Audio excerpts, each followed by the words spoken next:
Hi, this is Scott with Sellozo, and today we're going to be talking about the targeting tab. So to navigate there, go ahead and click on the PPC Manager and then the targeting tab at the very top. The targeting tab will display all of your targets across all of your campaigns. So you can see the keyword targets, the product targets, the inner bids of auto campaigns, and you can really see everything across all of your campaigns. If you were to be filtered down to an individual campaign on the campaign tab and then navigate to the targeting tab, it would only show those select targets that are associated with those campaigns. But if you just navigate to the targeting tab, it will show everything across all of those campaigns. Um, you can filter down to specific keywords or specific product ASINs using our filters at the very top as well. So keep in mind, you can select the last 30 days filter and you can select different time windows. You can sort by PPC sales, you can sort by PPC clicks, or you can type in your own individual filters. Let's say, you wanted to sort by a keyword that contains certain phrases. You could select the keyword text and type in different phrases there.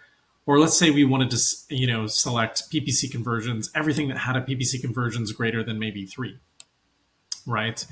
We could set that filter and that would change the stats of all of those targets that have at least 3 or more conversions in the past 30 days.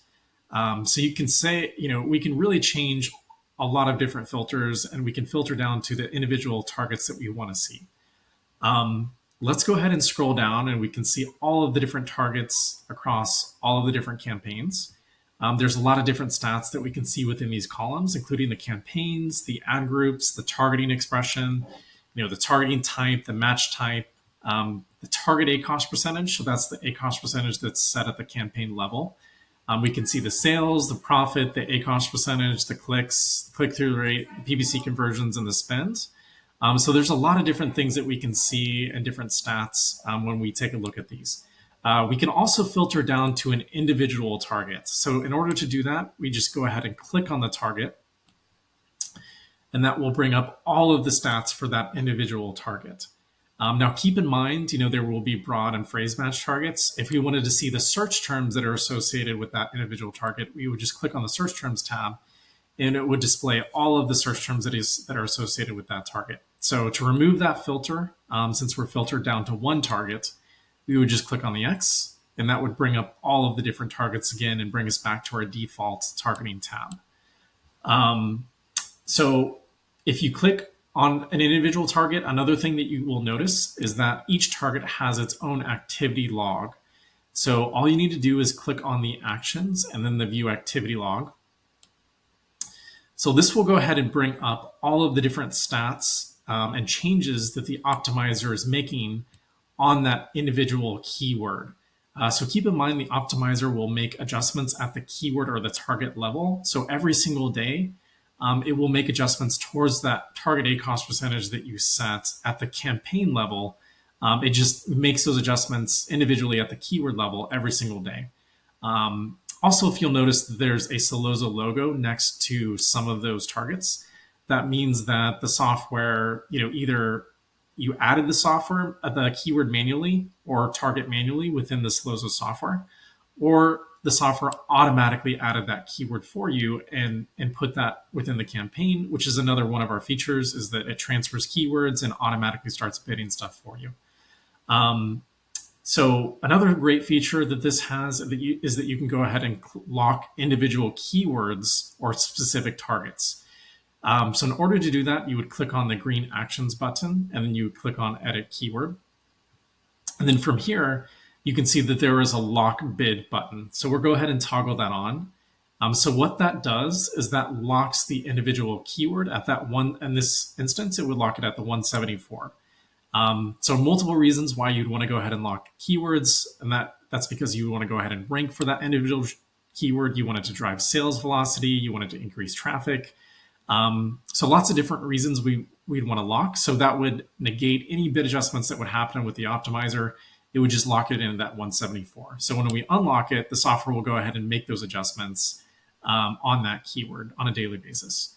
Another thing that's really great about the software is, let's say, we want to go ahead and pause individual keywords.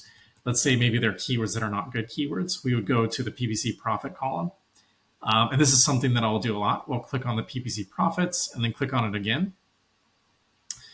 So that will sort by our worst performing keywords in the past 30 days that have the negative profits. Click on this box in the upper left-hand corner, and then click on Edit Targeting. And then from here, it will bring up all of our targets. It will adjust based on whether it's enter bid. So go ahead and click on pause. You can click on that push icon that will pause those specific targets that you want to go ahead and pause. And then you can scroll down here and you can pause the rest of the targets that you want to as well. And you just click on that push. And then if you click submit changes, that will pause all of those individual keywords. Now, another thing that I really like to do besides just pausing is that if you click on relative bid adjustments, you can actually make adjustments downwards or upwards based on a specific value or percentage amount that you want to do. So let's say, instead of pausing the keywords, we wanted to, go ahead and have those keywords be adjusted 20% downwards. So we would set a negative 20 within that value field. We would click on calculate bids. You can see all of those bids have adjusted 20% downwards, and then we would click apply changes. So this is a very good strategy specifically for negative profit keywords, because what that does is that drops the bid and then allows the software to take over and make adjustments upwards as needed. So it's another way to just help the software get where it needs to go. And the software will make adjustments and take over from there. There's also a lot of different options that we can select from this targeting field. So if you click on the options tab, there's the campaigns, the ad groups. If you scroll down, every time it has that toggle on, it just means it's showing. And then we can also drag and drop these fields however which way we want to. And then we can also download all of the stats within a CSV and save a CSV as well.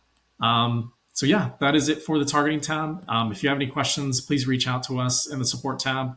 Happy selling.